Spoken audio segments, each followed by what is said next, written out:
छौडी छौडी छौडी DJ Manish Rexall presented by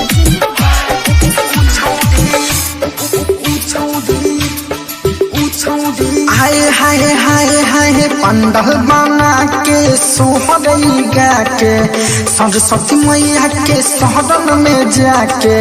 जली हो गया डटी उतार छौडी उ छौडी छौडी छौडी छौडी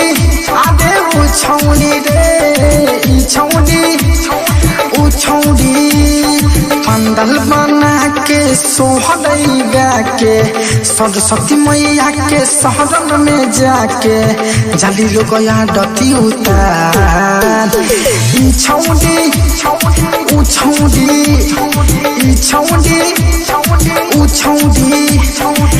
छौडी आदे वो छौडी हाँ छौडी उ छौडी हाँ presented by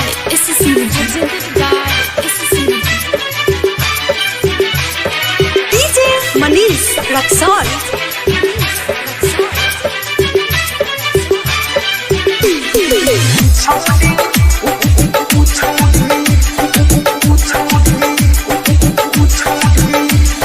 गोदे गोदे गालो वाली लमे लमे बालो वाली राखेली सरस्वती जी के ध्यान दे बिना वाली मैयाई हो गली बलैयाई बाटेली सबका के ज्ञान दे गोदे गोदे गालो वाली लमे लमे बालो वाली राखेली सरस्वती जी के ध्यान दे आगे बिना के बजैयाई सरस्वती मैयाई बाटेली सबका ज्ञान रे सुनाना पुजवाया कजली साथे में बिया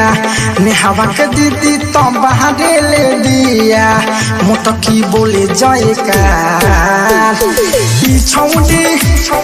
उ छौडी छौडी उ छौडी छौडी उ छौडी हाय हाय छौडी आदे उ छौडी presented by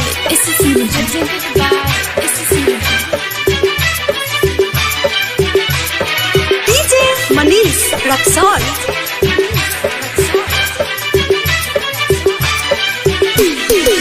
छौडी उ छौडी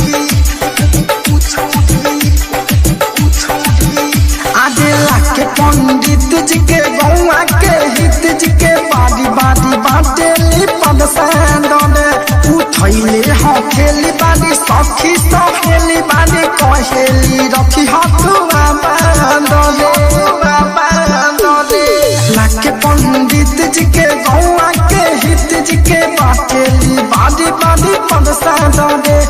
उठैले हखेली बाड़ी सखी सहेली बाड़ी कहेली रखी हथुआ बांधले हाँ हाँ हाँ हाँ अवधि साधनिया रतन से अजैया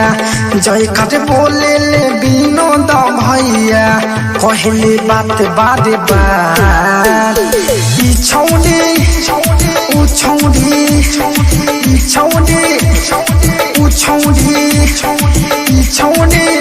आदे उ छौडी रे छौडी